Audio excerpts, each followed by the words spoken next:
In the world of high-stakes international finance, there has always been a holy grail, the principle of sovereign immunity. It's the idea that a nation's central bank reserves are untouchable, even in times of war.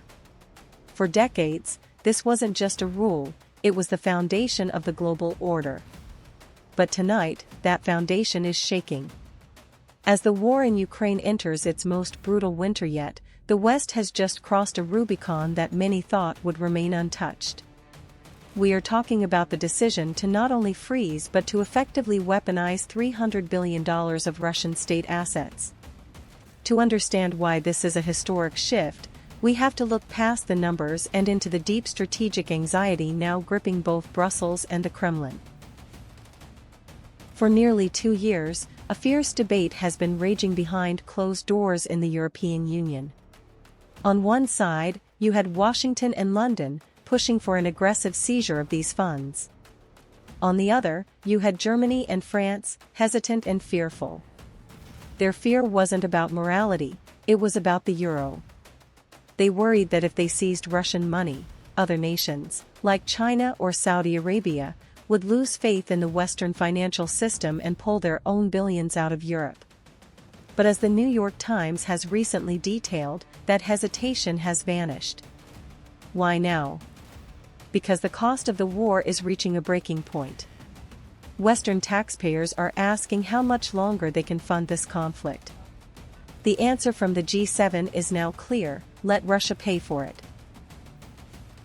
But how does this actually work? It's not as simple as taking a credit card. Most of this money, over $200 billion, is held in a clearinghouse in Belgium called Euroclear. Until recently, the plan was only to use the interest generated by this money. But the new strategy is far more aggressive.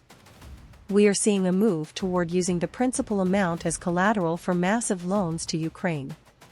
This means that for every day Putin continues this war, his own national savings are being depleted to buy the very drones and missiles that are destroying his military's progress.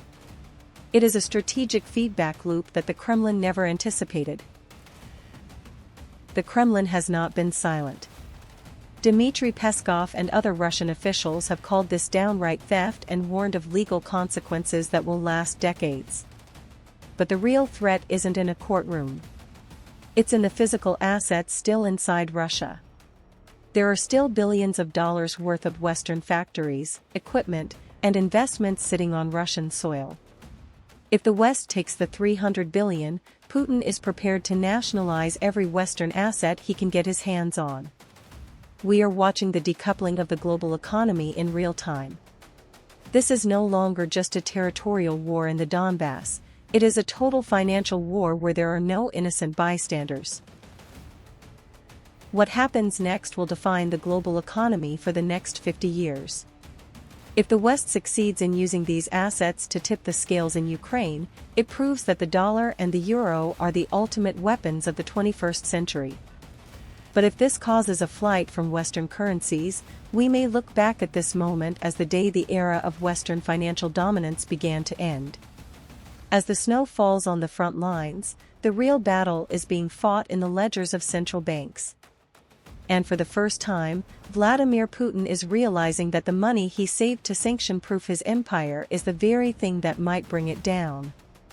I'm Rachel Maddow, and this is the story behind the headlines.